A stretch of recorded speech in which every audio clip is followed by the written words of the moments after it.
May kuwento ako. Isa akong Ginoo. Isa siyang lalaki.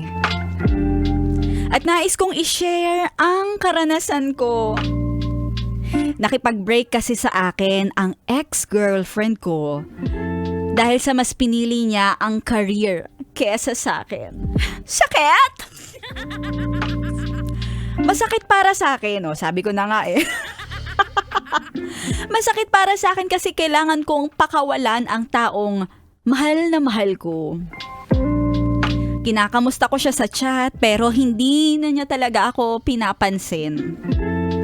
Gusto ko maghintay para sa kanya. Para kung sakaling ready na siya. Magmahal, laging andyan lang ako at nakaabang. Abangers yarn! Kahit wala na kami, lagi ko pa rin siyang iniisip. Hanggang sa nakakilala ko ng kaloka-like niya sa isang dating app. Tayo sa mga kaloka-like. Mukha siyang mabait at sweet. Kaya nakipagkita ako sa kaloka-like ni ex. At aaminin ko, kahit na may pagkakahawig sila, magkaiba pa rin talaga. Hindi hamak naman na mas disente si ex kesa sa kaloka-like niya na nakilala ko sa dating app. Nagkumpara pa, aba naman. Sa unang pagkikita namin, may naganap agad na chururut barurut churut churut.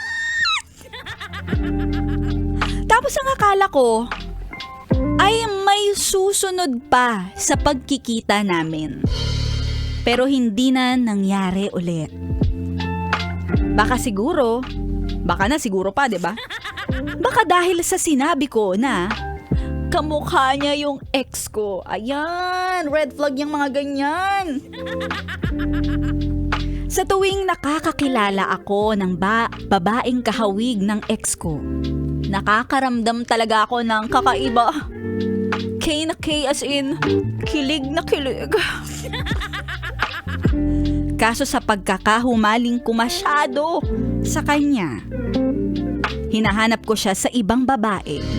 At ang ending, nauuwi lang din sa pagkasawi.